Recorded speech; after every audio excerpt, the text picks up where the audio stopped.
सर्वेभ्यो नमो नमः। कक्षा में उपस्थित सभी सदस्यों का आदर सहित योग्य अभिवादन एवं स्वागत है। सभी सदस्य अपने अपने इष्टों का ध्यान करें, माता गायत्री के मंत्रों का एक बार उच्चारण करें, साथ ही अपने प्रेरणा के स्रोत एवं अपने गुरुजनों को भी अंतर्मन से अभिवादन कर ले। हम लोगों के द्वारा प्रतिदिन कुंडली क्लासेस पर आधारित कक्षाओं की जाती है। आज की कक्षा में जैसा कि आप लोग देख रहे हैं, लिखा गया है कि कुंडली का 7वां भाव एवं क्लासेस के प्रमुख सूत्र। हम लोग पिछले कुछ दिनों से बृहत्पराशर पुराशास्त्र पुस्तक को आधार मानकर हम लोग कुंडली के 7वें भाव से संबंधित पुस्तक को आधार मानकर हम लोगों ने पढ़ने एवं समझने का प्रयास किया। अब कल भी 7वें भाव से ही संबंधित कक्षा आयोजित की गई थी, आज भी हो रही है। कल सामान्य जानकारियों के बारे में हम लोगों ने समझा। आज कुछ कुंडली का 7वां भाव, वैवाहिक जीवन, 7वें भाव से संबंधित कुछ धन योग इत्यादि के बारे में हम सभी चर्चा करने वाले हैं। यदि कोई कक्षा में नया है और हमारे कक्षा में प्रतिदिन की कक्षा में नियमित रूप से भाग लेना चाहते हैं तो स्क्रीन पर दिख रहे नंबर पर व्हाट्सएप पर कक्षा में कंटिन्यू हो सकते हैं। अब हम लोग चलते हैं आज की कक्षा के विषय वस्तु। तो जैसा कि हम सभी जानते हैं कि धन का प्रतिनिधित्व 11वां भाव एवं दूसरा भाव करता है। धन का प्रतिनिधित्व दूसरा या 11वां भाव, दूसरे भाव में धन संचय, 11वें भाव से आय। अब किसी भी लग्न की कुंडली हो, मान लिया जाए कि कर्क लग्न की ही कुंडली हो जाए तो 4 यहाँ, 5 यहाँ, 6 यहाँ, 7 यहाँ, 8, 9, 10, 11, 12, 1, 2, 3। अब सप्तमेश का संबंध दूसरे भाव से हो जाए या सप्तमेश का संबंध 11वें भाव से हो जाए तो जातक के शादी होने के बाद आर्थिक रूप से वह व्यक्ति मजबूत होता है। यदि पुरुष की किसी की कुंडली हो और आय प्राप्ति में या कार्यों में समस्याएं आ रही हो तो व्यक्ति को पहले शादी कर लेनी चाहिए, उसके बाद में आय अपने आप ठीक हो जाता है, आय के स्थितियां अच्छी हो जाती है, आर्थिक स्थिति में मजबूती आ जाती है। अब सप्तमेश का दूसरे भाव से संबंध कैसे होगा?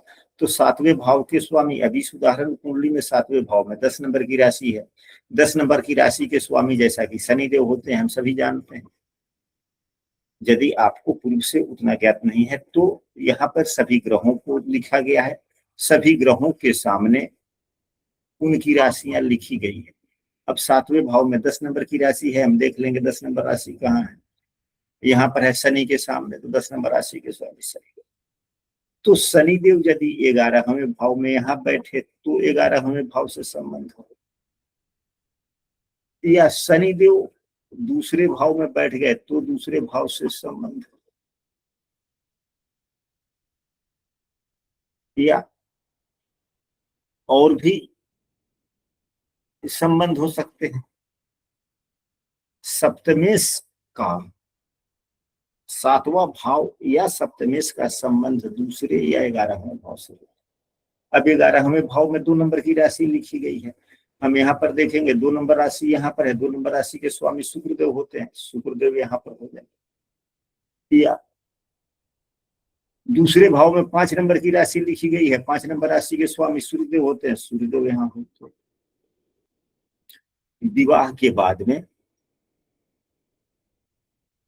आर्थिक स्थिति मजबूत होती है। यदि यह तो हो गया कि भाव में होने के कारण संबंध। अब यदि अगर 7वें भाव के स्वामी, 7वें भाव के स्वामी यदि कहीं भी कुंडली में हो, अगर मान लिया जाए कि चौथे भाव में ही बैठ जाए और सूर्यदेव यहाँ पर हो,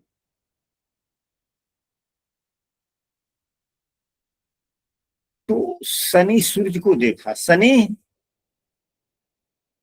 सूर्य को देखा तो सप्तमेश देख रहा है।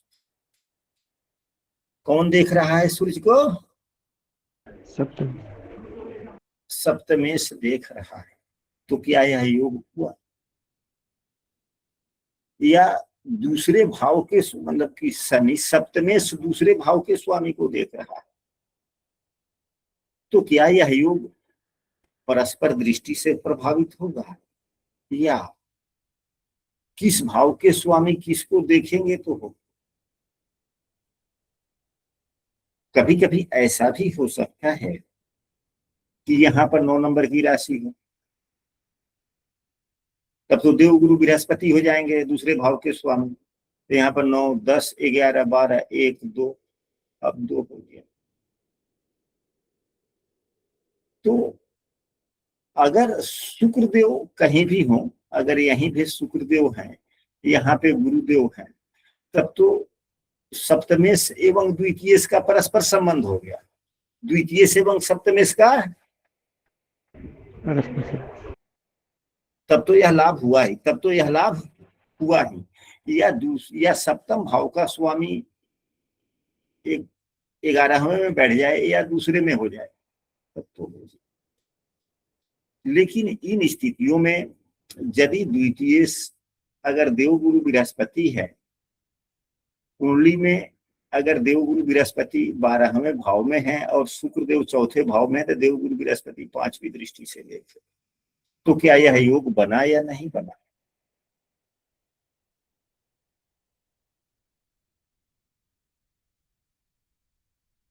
अब दूसरे कंडीशन की हम चर्चा करते हैं। यदि सप्तमेश यहाँ 7वें भाव में 9 या 12 नंबर की राशि हो जाए, तो सप्तमेश देवगुरु बृहस्पति हो जाए। तो यहाँ पर 9 है तो यहाँ पर 12 हो जाएगा, यहाँ पर 1 हो गया। तो मंगल देव, अगर मंगल देव यहाँ पर होंगे तो देवगुरु बृहस्पति को देखेंगे, तो क्या यह योग होगा या नहीं होगा? आप लोग नहीं बोलेंगे, हम इसी कड़ी पर आगे पीछे बोलते रह जाएंगे। हाँ या ना बोलिएगा, तब तो फिर आगे बढ़ेंगे हम।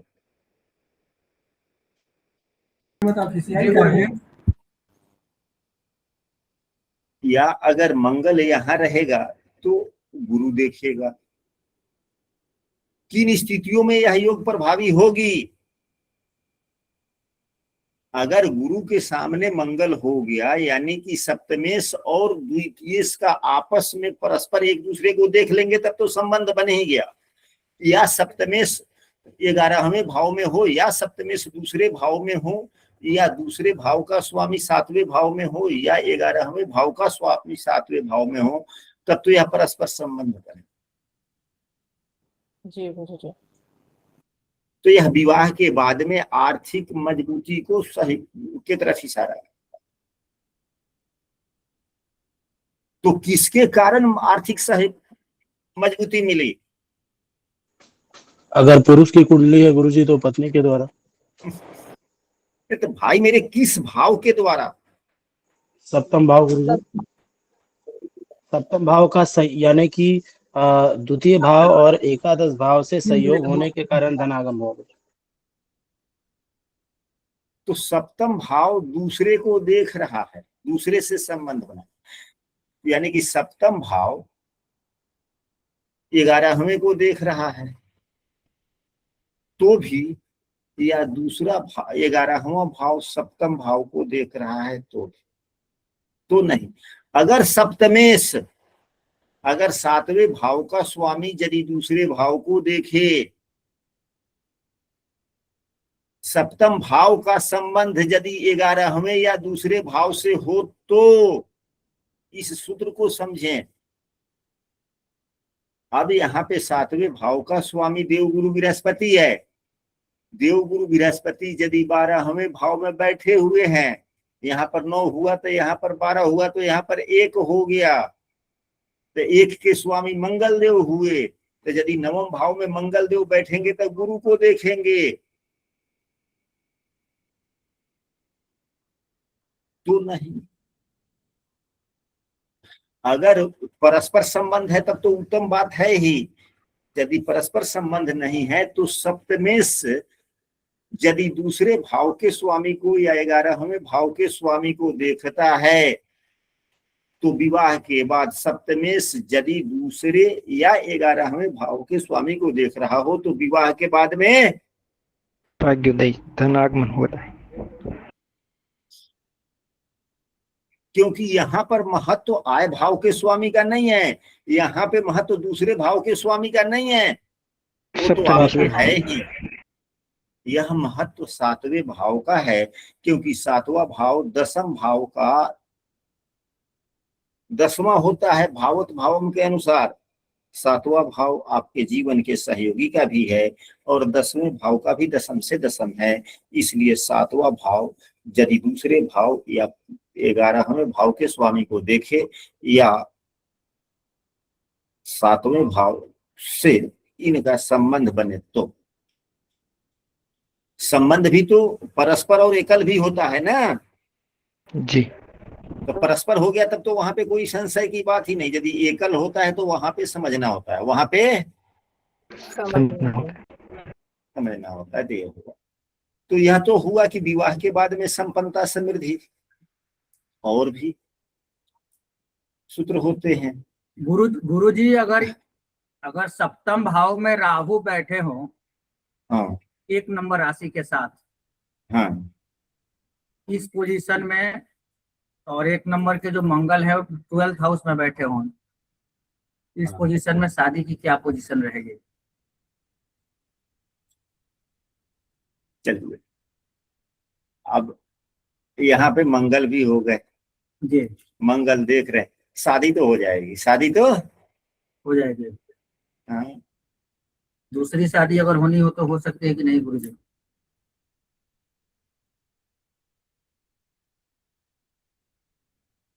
दूसरी शादी भी हो जाएगा। और लग्न में 7 नंबर राशि के साथ सूर्य और शुक्र बैठे हो तो भी शादी हो जाएगी। अगर सूर्य भी है यहाँ पे 7 नंबर की राशि में नीच का है, तो फिर यहाँ पर 1 नंबर की राशि है, सूर्य उच्च की दृष्टि से देख तो रहा। और शुक्र यहाँ स्वराशि में बैठे हुए हैं लग्न में। हाँ तो ठीक है, ठीक है। अब यह शादी तो करवा ही देगा, दूसरा भी क्या तीसरा भी करवा देगा। लेकिन गुरुजी अच्छी नहीं चलेगी ना? बिल्कुल नहीं चलेगी। पहली शादी गुरुजी टूट चुकी है, दूसरी शादी के लिए सुबह से हम लोग प्रयासरत हैं, लेकिन अभी तक सफलता नहीं मिली है। सुबह से प्रयासरत है तो 12 घंटे में शादी थोड़ा ठीक हो जाता है, उसमें समय लगता है। एक कुंडली आई है अभी मेरे पास, हम लोग सुबह से शादी तो हो जाएगा, शादी तो हो जाएगा, दूसरी शादी भी हो जाएगी, लेकिन दूसरा शादी होगा 9वें भाव के माध्यम से फिर, लेकिन उसका दूसरे शादी का वैवाहिक जीवन देखा जाएगा 7वें भाव से। जी जी जी। शादी होगी 9वें भाव, फिर वैवाहिक जीवन देखा जाएगा 7वें। दूसरा शादी भी थोड़ा उथल पुथल चलेगा, लेकिन सामान्य रूप से चल जाएगा। चलिए, दूसरे शादी कैसा चलेगा उसके लिए 7वां भाव 9वां भाव दोनों का सहयोग लिया जाता है, दोनों भाव का सहयोग लिया जाता है। हाँ, और प्रथम शादी के लिए 5म भाव एवं 7वें भाव का सहयोग लेकर के दोनों का मिश्रित फल जो होता है उसका फलादेश होता है। चलिए, अब इसके बाद में हम लोग चलते हैं अगले सूत्र पर। कम से कम 2 4 5 सूत्र पर हम लोग चर्चा कर रहे हैं। 12 1 2 3। अगर कुंडली के आप अपने 7वें भाव के स्वामी को पहचाने कि आपके लग्न कुंडली के 7वें भाव में कौन सी राशि है। यदि 10 नंबर की राशि है तो स्वामी शनिदेव हो गए, अगर यहाँ पर 7 नंबर की राशि है तो शुक्रदेव स्वामी हो। तो आपके सप्तमेश जो भी है, अगर वह कुंडली के दूसरे भाव में, कुंडली के 6ठे भाव में, कुंडली के 10म भाव में, कुंडली के 11वें भाव में,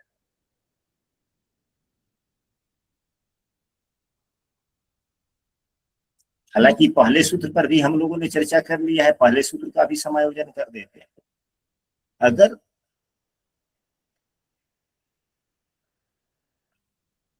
कुंडली के 7वें भाव के स्वामी यदि दूसरे भाव में या 11वें भाव में होते हैं तो व्यक्ति के शादी के बाद में आर्थिक रूप से उसकी स्थिति मजबूत होती है। अगर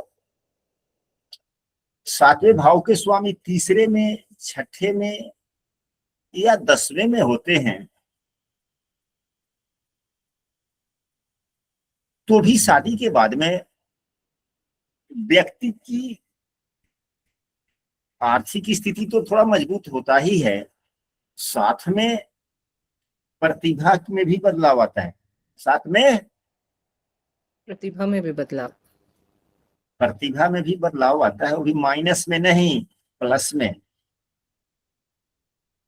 यानी कि प्रतिभा थोड़ा अधिक बढ़ता है, जिसको हम दूसरे शब्दों में हम कह सकते हैं कि व्यक्ति को भाग्यवान बना देता है, भाग्यशाली बनाता है। जब प्रतिभा भी बढ़ी, धन भी बढ़ा, धन प्रतिभा दोनों बढ़ा तो उसको हम भाग्यशाली कह सकते हैं कि नहीं कह सकते हैं? जी गुरु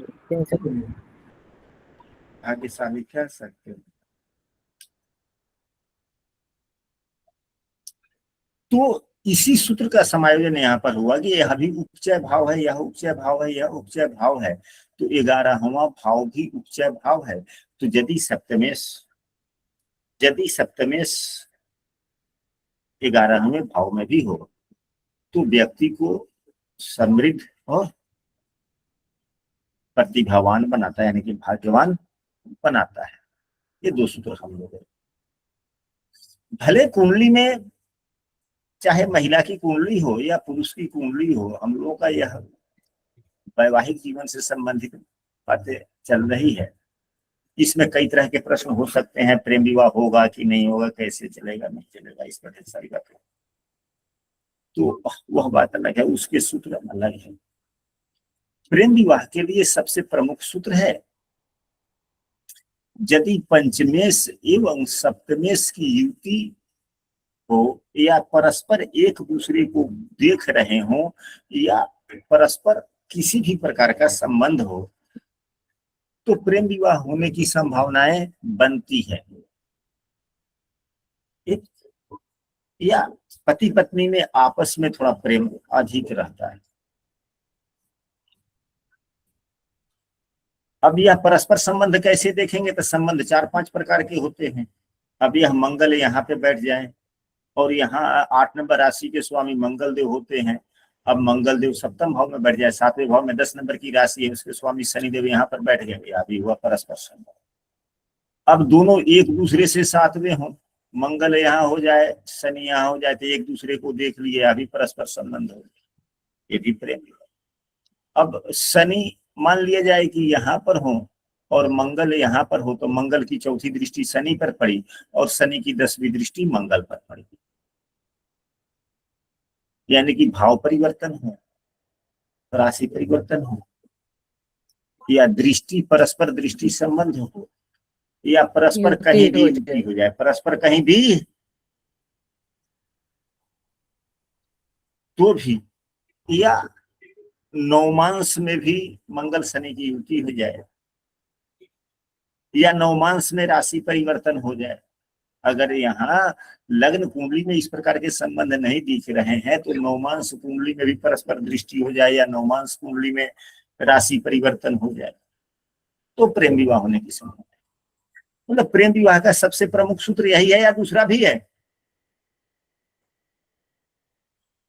जी गुरु जी यही है।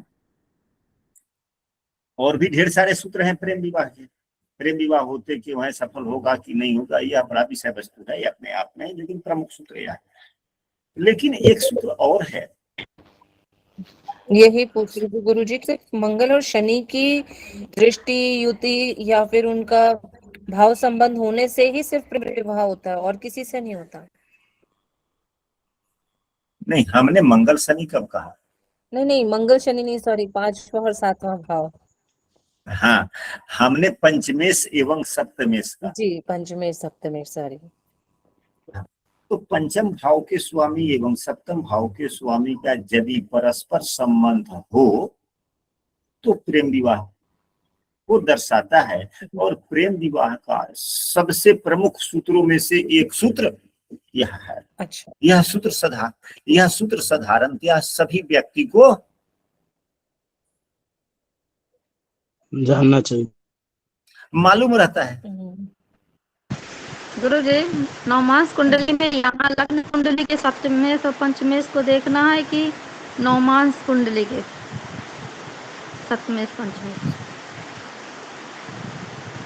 अगर नवमांश कुंडली का फलादेश करें तो नवमांश कुंडली के पंचमेश सप्तमेश को भी अगर युति बन रही है, नवमांश कुंडली में पंचम भाव के स्वामी और नवमांश कुंडली के सप्तम भाव के स्वामी का परस्पर अगर युति संबंध है या दृष्टि संबंध है, वह भी प्रेम विवाह को दर्शाता है। लेकिन वह दर्शाता है अगर उन ग्रहों का परस्पर संबंध लग्न कुंडली में भी हो तो उस प्रेम के बारे में दुनिया के लोग जानते हैं जी। और प्रेम विवाह हो भी जाता है।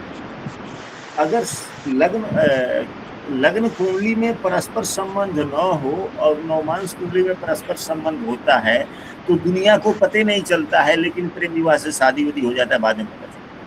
अगर लग्न कुंडली में संबंध हो और नवमांश कुंडली में उसका कोई संबंध न बनता हो तो दुनिया जान जाएगा कि हाँ भाई फलनवा से प्रेम करता है, बातें आगे चल रही है, बढ़ रही है, हद तक गुजर गई। लेकिन शादी होगा कि नहीं होगा इसका कोई गारंटी नहीं है। शादी होगी कि नहीं इसकी कोई निश्चितता नहीं। अगर शादी भी होती है तो लंबा चलेगा कि नहीं इसका कोई संभावना।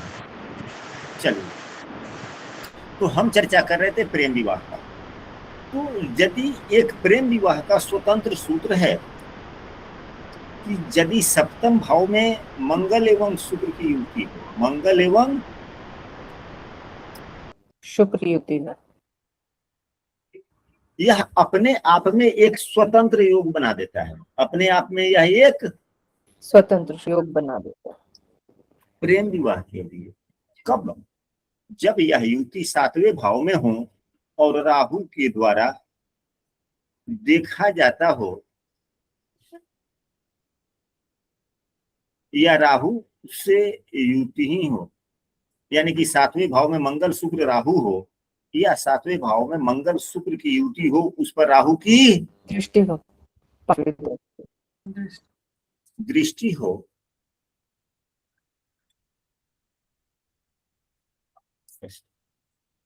तो यह भी प्रेम विवाह देता है। यह एक अपने आप में स्वतंत्र योग है। इसका किसी भी भावेश से लेना देना नहीं। अब इसके बाद में अगले सूत्र पर चलते हैं। अगला सूत्र है कि अच्छा, इसमें आज की कक्षा में जितने लोग जुड़े हुए हैं, क्या किसी का सप्तमेश नीच राशि में है?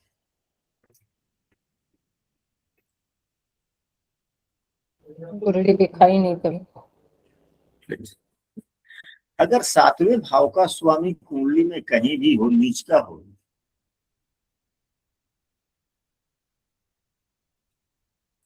तो खराब हो गया। नीच का मतलब होता है जीरो से भी बिलो, जीरो से भी बिलो।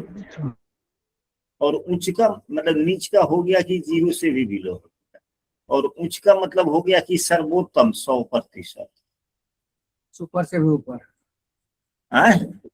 सुपर से भी ऊपर, सुपर से भी। तो सुपर तो 60% को सुपर कहते हैं ना। जी जी जी। मतलब अगर लड़का परीक्षा वगैरह देता है तो कितने प्रतिशत पर फर्स्ट डिवीजन हो जाता है? 60% पर। 60% पर फर्स्ट, तो सुपर हो गया 60% पर। और यह सुपर से भी ऊपर हो गया 100%। उच्च का मतलब 100%, नीच का मतलब जीरो से भी नीचे, जीरो से भी बिलो। तो यदि 7वें भाव का स्वामी नीच राशि का हो करके अगर उसका नीच राशि मतलब कि वह उसका भंग होता है, नीच भंग होता है, अब यहीं पे मंगल बैठ जाए तो आठवीं दृष्टि से देखेगा तो शनि का नीच भंग हो गया कि नहीं होगा। जी गुरु जी। अगर कोई भी पुरुष हो, अगर इस प्रकार के योग वाली कुंडली अगर मिले तो फौरन हाँ कर देना चाहिए, तो फौरन हाँ कर देना चाहिए। क्या गुण होते हैं गुरु जी इसमें कि वो बहुत बड़ा गुण, दुनिया का सर्वोत्तम गुण यही। नीच भंग हो तब गुरु जी। हाँ शादी के लिए आपने बोला ना, है ना गुरु जी? हाँ जी, आपने बोला ये शादी विवाह के संबंध के लिए बोल रहे हैं आप? हाँ जी। तो कहने का मतलब यह है कि अगर पुरुष की शादी करना हो, किसी महिला का लग्ने, अब महिला की कुंडली आई तो हम उसके लग्नेश को देखेंगे ना, उसके सप्तमेश को नहीं देखेंगे। कि अगर उसका लग्नेश नीच राशि में है, अगर लड़की की कुंडली आई, अगर लड़का का ही शादी करना हो, रिश्ता के लिए लड़की की कुंडली आई, उसके लग्नेश अपने नीच राशि में है, लेकिन लग्नेश का नीच भंग हो रहा हो तो शादी कर लेनी चाहिए। यह क्या देता है, यह अगर आता है तो यह स्पष्ट है कि वह जिसकी कुंडली है वह आर्थिक स्थिति से कमजोर है, यानी कि जन्म के समय में उनकी आर्थिक स्थिति उतनी अच्छी, बच्ची का जो जन्म हुआ है उस समय व्यक्ति का आर्थिक स्थिति कमजोर था, अच्छी नहीं नहीं था। और यहाँ पे नीच भंग भी हो रहा है तो यह राजयोग दे रहा है। यह क्या दे रहा है? राजयोग। जैसे शादी होगी तो वह नीच भंग राजयोग उसका हुआ, तो वह जब जीवन में जुड़ेगा तो वह तो भाग्यशाली हो गया ना, जिसके लग्नेश का ही नीच भंग हो रहा। जिस भाव के स्वामी का नीच भंग होता है उस भाव के फलों में वृद्धि हो जाती है, उस भाव के फलों में भौतिक तत्व, भौतिक फलों में वृद्धि हो जाती है कि नहीं हो जाती? हो जाती है। यदि दशमेश का नीच भंग हो रहा हो तो आपके कार्य क्षेत्रों में वृद्धि होगी कि नहीं होगी? जी गुरु। एकादशेश का नीच भंग हो जाएगा तब भी आय के क्षेत्रों में वृद्धि हो जाएगी। यानी नीच भंग का मतलब ये होता है कि समृद्धि। तो किसी खास एक भाव का जो केवल जीवन के कुछ क्षेत्रों का प्रतिनिधित्व कर रहा हो, उस भाव के स्वामी का यदि नीच भंग हो रहा है तो आप इतना अच्छा मानते हैं।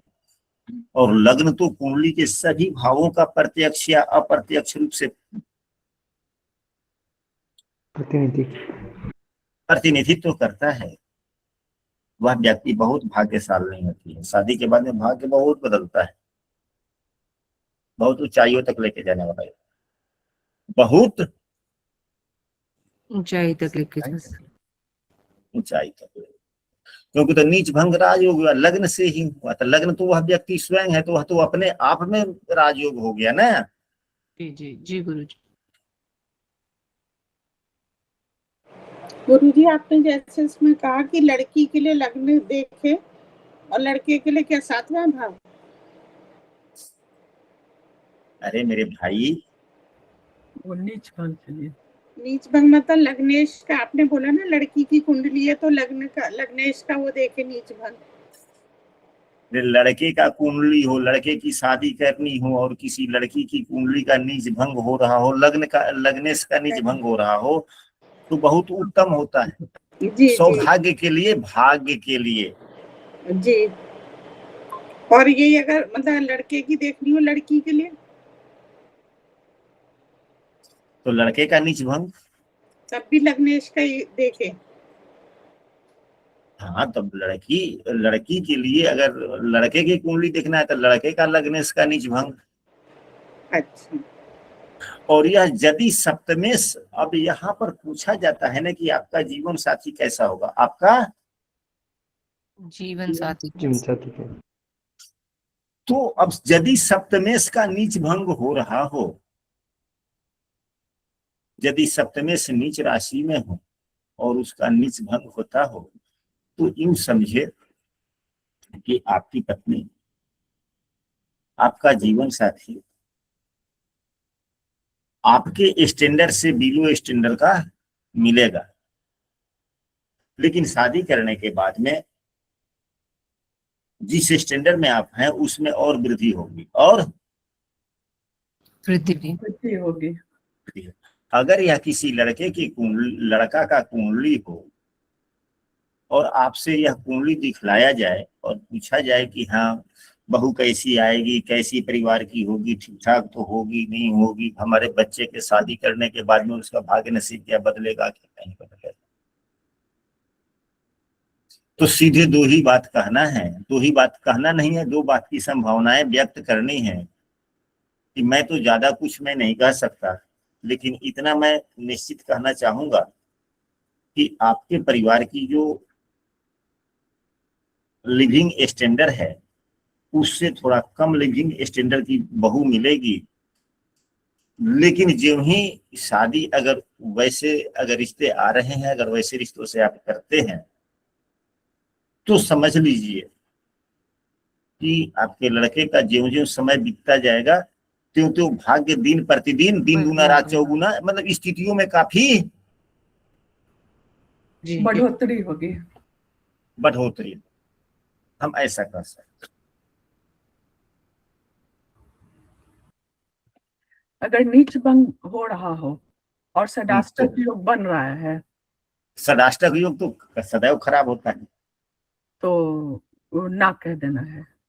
नहीं, षडाष्टक नीच भंग हो रहा हो और खडाष्टक, खडाष्टक फिर किस से, और लड़का और लड़की की कुंडली से योग बन रहा है। हाँ, तब तो वहां तो कुंडली मिलान की बात आ गई ना जी।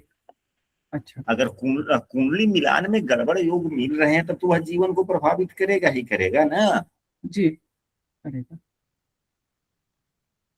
तो कुंडली मिलान करना कोई आसान काम थोड़े है, सबसे बड़ा काम कुंडली मिलान करना जी। और आजकल तो चटपट 1 मिनट में लोग कुंडली मिलान करके बतला देते हैं, लिख के दे देते हैं,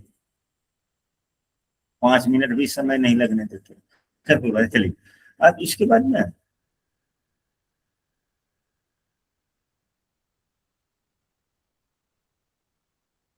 सातवें भाव में यदि मंगल की राशि में सातवें भाव में यदि सातवां भाव हमारे साझेदार का भी है, बिजनेस हो इत्यादि के, जी। सातवें भाव में यदि मंगल की राशि हो उसमें शुक्र हो, अब 1 या 8 नंबर की राशि हो जाए, 1 या 8 नंबर की राशि हो जाए और इसमें शुक्र देव हो जाए, या शुक्र की राशि में बुध देव हो जाए।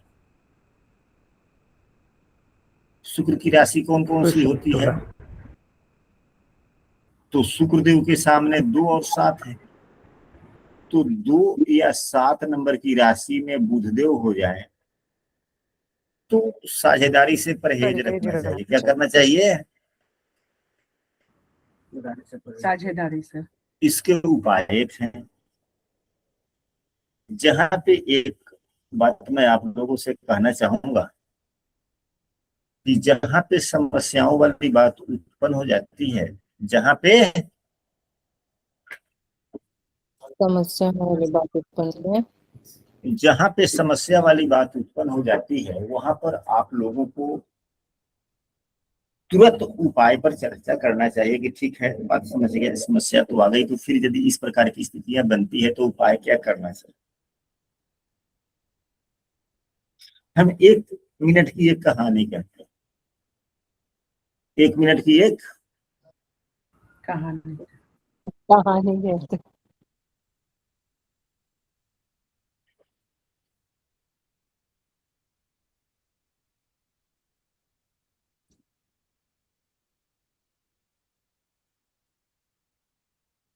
कि यदि 2 गांव हो, 2 गांव के बीच में नदी हो, बरसात का समय आ गया हो, हमें दूसरे गांव में पहुंचना है, बीच में नदी बह रही है, नदी के ऊपर में पुल है। हम घर से चले तब तक हमें पता नहीं, कल तक पुल ठीक थी। आज हम घर से चले, सुबह में ही पुल बह गया। हमें निश्चित रूप से पहुंचना है, हमें पहुंचना है। निश्चित रूप से पहुंचना है। हम पुल के नदी के पास में पहुंचे, हमने देखा कि पुल टूट गया, हमने देखा कि पुल टूट गया। हुआ है। तो क्या हम वापस आके अपने घर में फिर सोफे में बैठ जाएंगे? नहीं बैठेंगे ना। नहीं, दूसरे रूट की तलाश करेंगे। दूसरे रूट से तलाश करेंगे, ये नहीं कि हम चलना ही बंद कर देंगे। तो कहने का मतलब यहाँ पर यह है कि यदि मंगल की राशि हो, शुक्रदेव 7वें भाव में हो, 7वें भाव साझेदारी की भी होती है, तो साझेदारी ना करें, समस्याएं आती। तो क्या हमारा बिजनेस, हमारा कोई भी काम बगैर साझेदारी से चल सकता है क्या? नहीं। आजकल तो हम देखते हैं जो लोग नौकरी करते हैं, कुछ लोग, हम तो सरकारी नौकरी की बात नहीं जानते, प्राइवेट नौकरी की बात जानते हैं, तो लोग सहयोग लेते हैं अन्य व्यक्तियों से, सहयोग लेते। घर में खाना पीना बनता है प्रतिदिन, भले ही 2 आदमी का ही खाना क्यों ना बने, लेकिन खाना बनाने वाला व्यक्ति अगर घर में दूसरा आदमी है बैठा हुआ है तो उससे भी बुला के उससे भी सहयोग ले ले।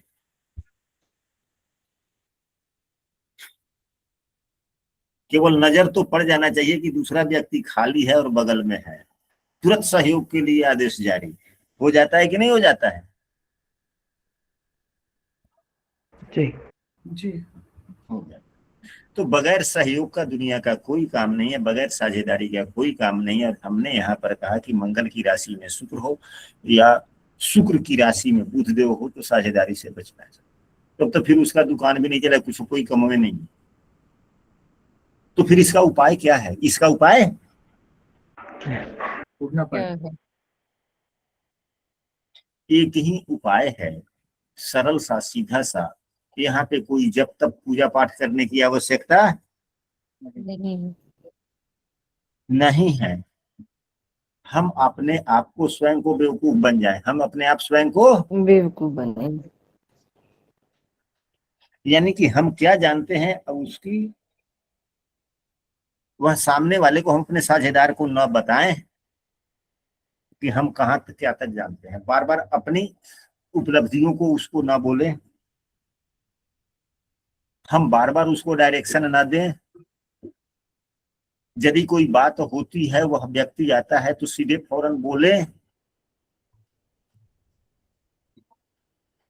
कि मेरे जगह पे तुम रहते तो क्या करते, तुम ही पहले बताओ, तुम भी तो साझेदार हो, तुम भी तो पार्टनर हो, कंपनी के मालिक, दुकान के मालिक तुम भी तो हो, हमारे जैसे तो तुम भी हो, तो फिर तुम क्या करते? तो फिर वो अपनी बात को बतलाएगा। तो फिर उसके बातों को संशोधन करके आप अपने भी 1-2 विचार उसमें जोड़ करके फिर उस पर अमल करें, फिर साझेदारी में समस्याएं नहीं आएगी। नहीं आएगी।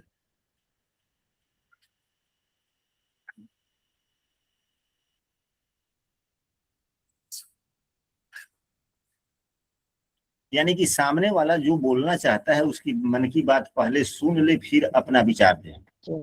पहले अपने विचार देना उचित नहीं है। यदि आप पहले अपना उचित विचार देते हैं तो फिर समस्याएं बाद में आ सकती।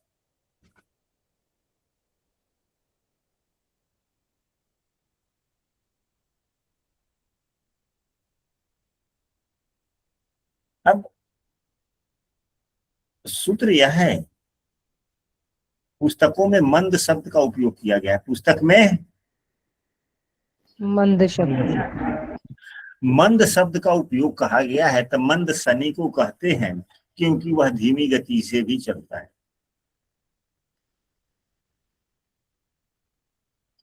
तो नियम यह है कि 7वें भाव से किसी भी प्रकार का शनि का संबंध हो जाना सातवें भाव से किसी भी प्रकार का शनि का संबंध हो जाना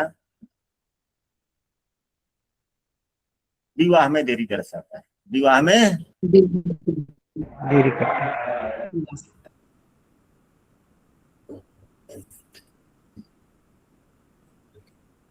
अब यहाँ पे शनि की राशि है इस उदाहरण कुंडली में, जी तो शनि का संबंध हो गया।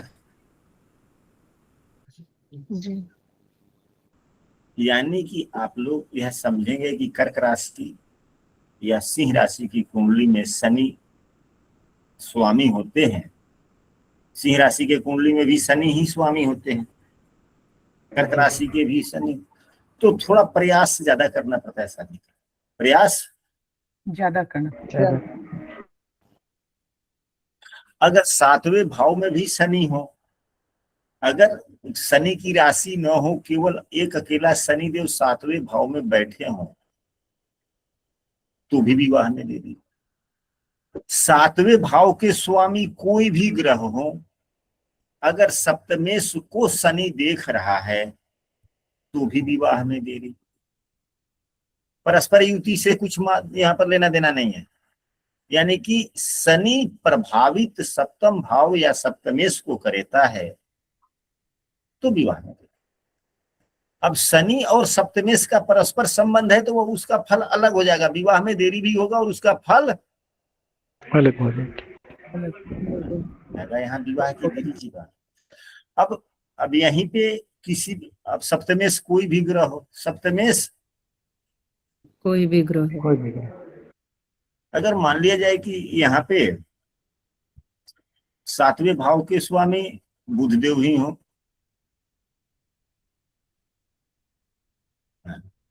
अगर 6 नंबर की राशि हो गया, बुधदेव कहीं बैठ जाए, अगर बुधदेव यहीं पे बैठ गए, तो बुध को अगर शनि देखता हो तो भी विवाह में देरी पर। चाहे दृष्टि कोई भी हो, पंचम दृष्टि से, तीसरी दृष्टि से देखे, 7वीं दृष्टि से देखे या 10वीं दृष्टि से देखे, देख तो लिया ना। शनि सप्तमेश को प्रभावित करता है तो गुरुदेव उपाय क्या करें?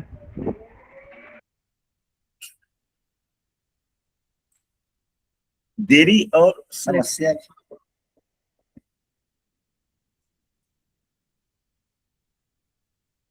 देखिए सबसे ज्यादा, हालांकि ग्रहों का भी उपाय करना चाहिए। अब तो वह शनि के द्वारा देखे जाने पर शनि वैसे देर करता ही है,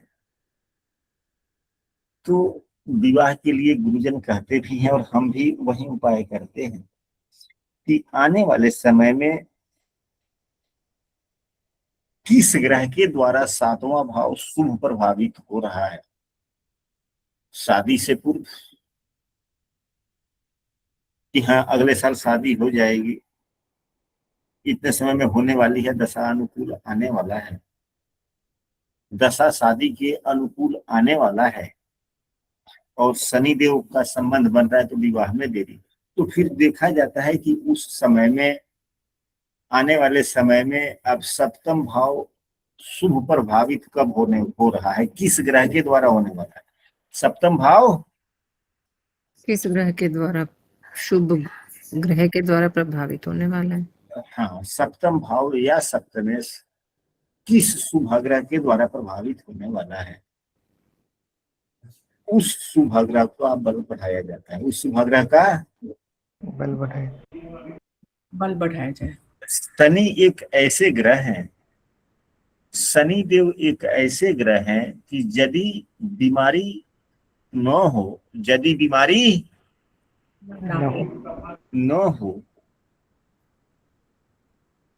तब तक शनि के शांति मंत्रों का उपयोग न करना चाहिए। क्या न करना चाहिए?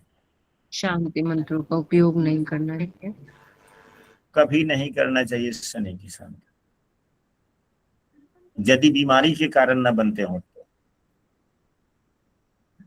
यदि बीमारी के कारण न बनते हो तो शनि की शांति नहीं करना। प्रसन्नता वाली बात कर सकते हैं, प्रसन्नता वाली बात कर सकते हैं। तो यहाँ पे सुभद्रा का उपाय भी हो जाए, सुभद्रा के प्रभाव जी से। अच्छा, कल की कक्षा में हाँ हम भी भूल गए हैं और आप लोगों ने भी समूह में नहीं लिखा अभी, अब याद हमें भी आ रहा है कि आज की कक्षा होने वाली थी सभी ग्रहों के ऊपर, सभी ग्रहों के मूलभूत गुणधर्म अच्छे एवं बुरे। जी। अब यहाँ पर हम तो देखिए, अब कल आप लोग समूह में लिखेंगे क्योंकि हम सुबह में समूह देखते हैं।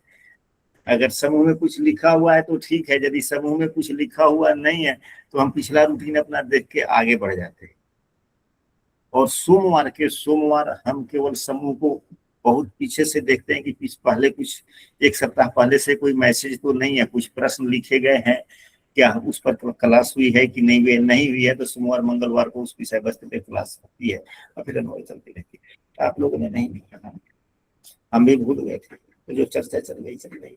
अब हम यहाँ पर एक सूत्र आप लोगों को जो कल की कक्षा में हुआ कि हमारा जीवन साथी कैसा होगा, कैसा? तो आप लोग तो अपने जीवन साथी को तो देख रहे हैं कि आपका जीवन साथी कैसा है। मैं नहीं पूछना चाहता कि हम पर्सनली किसी से नहीं पूछना चाहते, लेकिन आप सभी अपने जीवन साथी को तो पहचानते हैं, चाहे वह पुरुष हो या महिला, कि हमारे जीवन साथी का यह स्वभाव है।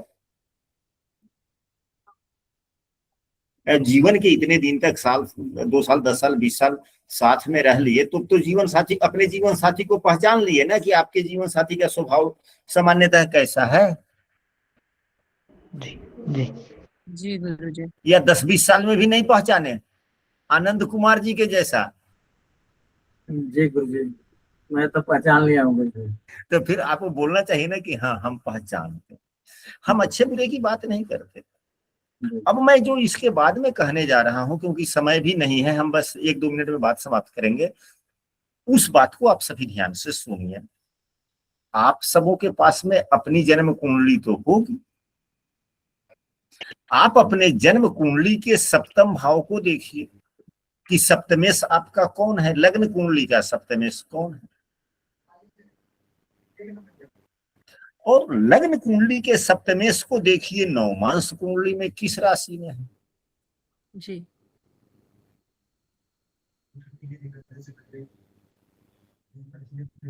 किस राशि में है, उस राशि का स्वामी का, उस राशि का गुण धर्म क्या है, फौरन आकलन कीजिए। क्या उससे मिलता जुलता आपके जीवन साथी का रंग रूप स्वभाव कदकाठी इत्यादि है या नहीं है। यदि है तो कितना प्रतिशत आप लोगों के जीवन पे मेल खाता है, केवल हमको प्रतिशत चाहिए, हमें नहीं जानना है कि आपके सप्तमेश किस राशि में। जी।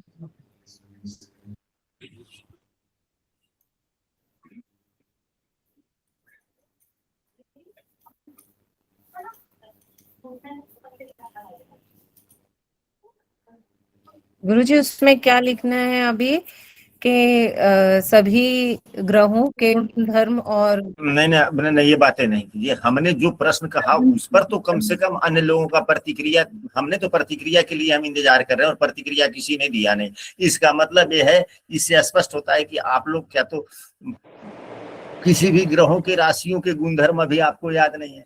हमने तो केवल प्रतिशत पूछा है, हमने तो ये नहीं पूछा कि आपके सप्तमेश कौन से ग्रह हैं, नवमांश कुंडली के किस राशि में है। गुरुजी वही कंफ्यूजन हो रहा है, क्योंकि गुरु सप्तमेश बनते हैं और वो मंगल की राशि में है, तो इसीलिए कंफ्यूजन हो रहा है कैसे उसे वो करें। नवमांश में किस राशि में है?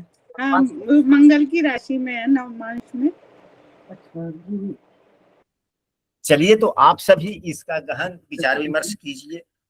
कल हम फिर ग्रहों के गुण धर्म के बारे में चर्चा करेंगे, फिर मिलाइए। इस कुंडली में से मंगल के गुण धर्म देखेंगे ना, मंगल के गुण धर्म से मिल रहा है कि नहीं।